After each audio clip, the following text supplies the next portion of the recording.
জগন্নাথ দেবের মন্দির, যে মন্দিরের ভেতর থেকে বাইরে রহস্য কিংবা ইতিহাস উঁকি দেয় প্রতিনিয়ত। মন্দিরের বিবরণ, রেকর্ড এইসব ঘেঁটে দেখলেই জানা যায় পুরীর জগন্নাথ মন্দিরে মোট 18 বার আক্রমণ আর লুণ্ঠন করা হয়েছে। এই মন্দিরের অতীতের অধ্যায় রয়েছে হাজারো ওঠাপড়া। তাই চলুন তাহলে শুরু থেকে শুরু করি। তাই জানতে থাকো, জানাতে থাকো। শোনা যায় রাজা ইন্দ্রদুম্নই প্রথম পুরীতে ভগবান জগন্নাথের প্রধান মন্দির নির্মাণ করেছিলেন, আর বর্তমান মন্দিরটি 10ম শতকের পর থেকে পূর্ব গঙ্গা রাজবংশের প্রথম রাজা অনন্ত বর্মন দ্বারা পুনর্নির্মিত হয়। যথারীতি এই প্রাচীন স্থাপত্যের নির্মাতার নাম কিংবা নির্মাণের সময়কাল নিয়ে আজও উপচে পড়ে বিতর্ক। যদিও বিশেষজ্ঞদের অনেকেরই ধারণা এটি দ্বিতীয় অনঙ্গ ভীমাদেবা দ্বারাই প্রতিষ্ঠিত হয়েছিল এবং মন্দিরের নির্মাণ সম্পন্ন হয় কিংবা মন্দিরটি সংস্কার করা হয় অনন্ত বর্মনের পুত্র অনঙ্গ ভীমার রাজত্বকালে। যদিও বিষয়টা এখানেই শেষ হয় না, সময়ের সাথে সাথেই বদলে যায় রাজসিংহাসনের মুখ, বদলে যায় পরিস্থিতি, হস্তান্তর হয় কর্তৃত্ব। সময়টা 1568 সাল।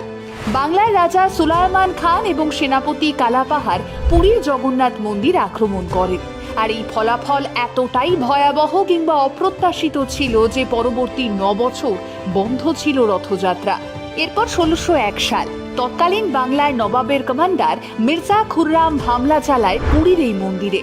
অবস্থা এতটাই ভয়াবহ হয়ে দাঁড়ায় যে জগন্নাথ, বলরাম এবং সুভদ্রার মূর্তি রক্ষা করতে সেই মূর্তিগুলোকে পুরী থেকে 13-14 কিলোমিটার দূরে কপিলেশ্বর পঞ্চমুখী গোসানী মন্দিরে সরিয়ে নিয়ে যান ভক্তরা।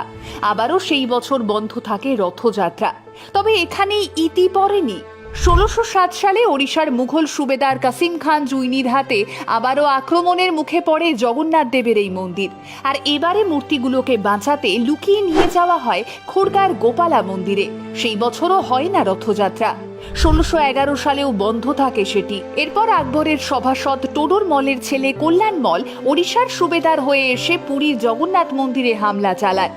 বিপদের আঁচ আগে থেকে পেয়েই মূর্তিগুলো এবারে চিল্কা হ্রদের মাহিসামসিতে সরিয়ে নিয়ে যাওয়া হয়।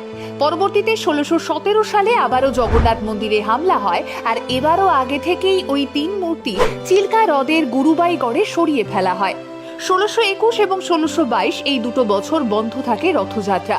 মুসলিম সুবেদার আহমেদ বেগ মন্দিরে হামলা করায় জগন্নাথ, বলরাম এবং সুভদ্রার মূর্তি এবারে বানপুরের আন্ধারিয়াগড়ে সরিয়ে ফেলা হয়। আর অবশেষে 1692 সাল মুঘল সম্রাট ঔরঙ্গজেব মন্দিরটি এবারে বন্ধ করারই নির্দেশ দেন। বলেন যতক্ষণ না তিনি এটি পুনরায় খুলতে চাইছেন ততক্ষণ এই মন্দির বন্ধ থাকবে, আর অন্যথায় এই মন্দির পুরোপুরি ভেঙে ফেলা হবে। পরবর্তীতে ওড়িশার মুঘল কমান্ডার একরাম খান মন্দিরে হামলার পরিকল্পনা করেন। এবারেও হামলার খবর আগে থেকে পেয়ে পুরোহিতরা খুরদার বিমলা মন্দিরে লুকিয়ে রাখেন মূর্তি।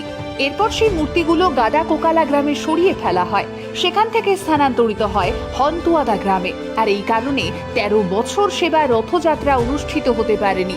তবে 1707 সালে ঔরঙ্গজেবের মৃত্যুর পর সেই মন্দির পুনরায় চালু করা হয়। তবে পুরীর জগন্নাথ মন্দিরের জন্য তখনও অপেক্ষা করছিল আরও একটা কালো অধ্যায়। 1731 সাল মাসুলিপত্তমের নবাব মোহাম্মদ তাকি খান এবারে মন্দিরে হামলা চালালেন। চিল্কা হ্রদের কঙ্কনা শেখারি কুড়ায় সেবার লুকিয়ে রাখা হয় মূর্তিগুলো। সেখান থেকে নিয়ে যাওয়া হয় খুরদার হরিশ্বর মণ্ডপে, আর সেখান থেকে আবারও এক অন্য গ্রামে। সেই বছরও অনুষ্ঠিত হয়নি পুরীর রথযাত্রা।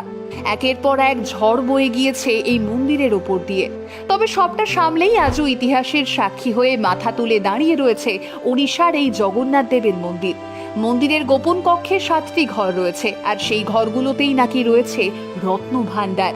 তবে এই ঘরগুলো খোলা একেবারে মুখের কথা নয়। 34 বছর আগে মাত্র 3টি ঘরের তালা খুলতে সক্ষম হয়েছিলেন আধিকারিকরা। ফলত বাকি ঘরগুলোতে কোথায় কি আছে, কতটা পরিমাণ আছে তা নিয়ে আজও রহস্যের গন্ধ পাওয়া যায়।